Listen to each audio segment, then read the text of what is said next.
Chapter 44. Adam explains his weakness.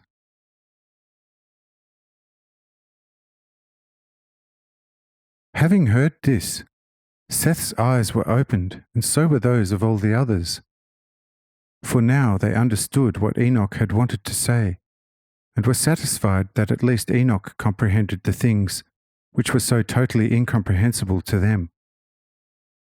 And they praised and glorified me deep within their simple hearts, for having endowed a man with so much wisdom for their benefit, shown him things from the heights as well as the depths, and let their hidden meaning be revealed for the spiritual benefit of those who sought me in true love. Note well, you have also been given many and far greater things, but none of you has yet come to me in the depth of his heart to glorify and praise me in true love, boundlessly happy about this great and now so abundant grace flowing to you, and secretly longing for the consecration of the servant who has to be an instrument of my grace, for little more reward than that for which every one of you shall serve me in true love. Only one have I awakened for you to be a fool before the world, so that you may be raised to great glory before the angels. And this one is my poor weak servant, Jakob Lorber, the publisher, a fool who came to you long ago from the country. He was for a long time among you, and no one noticed that he is a fool before the world. But the fool sought me, and I allowed him to find me, and awakened him before your eyes to become a beast of burden to you, and bring you a new bread of love from the heavens, which is a true bread, since it gives and demands love. When this beast of burden is on Zion on a boggy road, you approach him and take greedily bread from his basket. But you take no notice of his feet, which usually because of you are up to the ankles in sticky clay. But I tell you that if you enjoy the bread and the water of life, do not let the good-natured beast of burden remain stuck. Whoever is able to do it, let him free his feet from the mud, unnoticed by the world. Otherwise, if he should remain with you, his feet will gradually become weak from fear, so that he will hardly be able to carry bread for you, except I myself free him. But then I shall also lead him where I want him to be. In that case, I will not leave him with you, for although I have still many children, there are only few among them who would let themselves be used as fools. For it is better and easier to eat the bread when it is already prepared, but much harder to have oneself for love harnessed to the plough as a beast of burden for a small reward. Do heed this and glorify and praise me in your obedience. The one among you who will do something about it shall never lose a penny, and in due course he will be recompensed temporally and eternally. The servant will tell the one who wishes to help, wherein his feet have got stuck. Amen.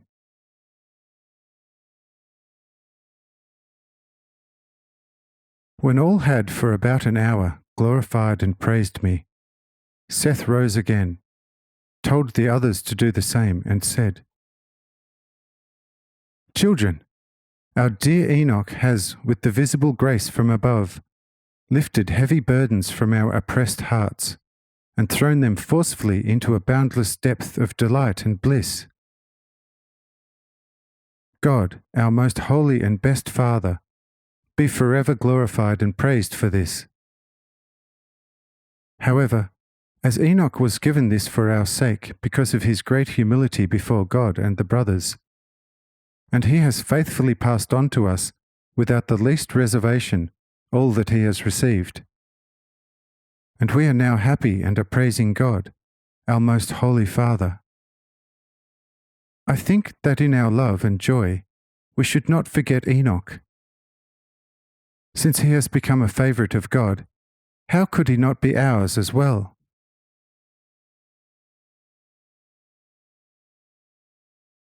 Although we are aware that all he told us comes only from above, I still think, while we must respect the spot upon which our dear father Adam and our mother Eve have tread, that it would be important not to ignore the mouth through which God himself has spoken to our hearts.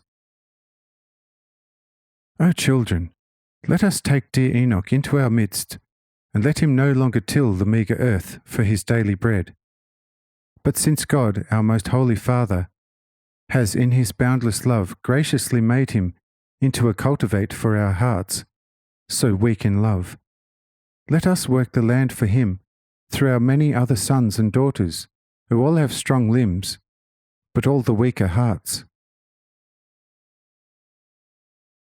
You, dear Enoch, will take willingly and gratefully what your fathers want to give you, because of their gratitude towards God, so you can work our hearts very much to the holiest desire of God. And now, children, follow me into my hut, and let us strengthen our bodies with food and drink in the name of our most holy Father. And then our dear Enoch may speak to us once more about love. Amen. 26th November 1840. When Seth had enjoined this on his children, they all walked towards his hut, which was situated near the one of Adam. Arrived there, they all bowed first to the hut of Adam, and only then to Seth's hut. They paid a brief call to the Archpatriarch and Archmother, and had Adam bless them before the meal. This was done daily for those who were present, and a general free blessing was spoken for the absent ones. When they wanted to leave, respectfully and extremely gratefully, Adam spoke to them, deeply moved, and with an already weak and touching voice. Dear children, and you, my most beloved son Abel-Seth, I, your father Adam, have now blessed you, and you are on your way to invigorate your limbs with food and drink, which is, of course, the right thing to do. But behold, I have become already very old and weak, as has Mother Eve, and can no longer work, as my limbs no longer serve me. You know that I have still worked all the time, and did not want anyone else to work for me, so as to set a good example. However, today I was no longer able to do it. When all of you were unable to work, I, your father, worked for you with the gracious help of our great Holy Father. But now I cannot do it any longer. Children, I am hungry and thirsty. When you have eaten your fill, do think with a small refreshment also of your old father and mother, and give me, too, something to eat and drink, and henceforth do keep us in your care. And what you do to us, your parents, do that out of love, so that the offered food may be enjoyable and not taste hard and bitter to your old and weak parents. You will not have long to endure this small burden, as I, your weak father, will not dwell much longer in this hut, always blessing you, but shall leave it forever and go to dwell in another one where Abel has gone. Therefore, you should gladly look after me, your old, weak father, and also after your mother while we are still among you, for in a few years, which will have passed soon, you will sadly seek the one who now, in his helpless weakness, is asking you for food and drink. But his hut will no longer be found on the vast earth. Now, dear children, go with God's blessing and strengthen your limbs, but do not forget your old, weak father and mother. Amen. When the good children had heard these words of Adam, they were so moved in their soft hearts that they all began to weep aloud and could not calm down for a long time. But finally Seth rose and spoke, deeply moved. Father? Children? As long as the earth exists and heaven with its stars, the moon and the sun surrounds it, such a holy word has never been spoken by the mouth of man as the one which I, after Adam the father of all of you, shall now speak. I say, let all the stars fall from heaven, and sun and moon be deprived of their light forever.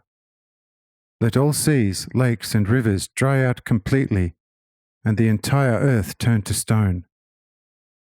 Let all this happen, rather than that we eat a morsel before our father Adam and our mother Eve have sufficiently satisfied their hunger at any time of the day.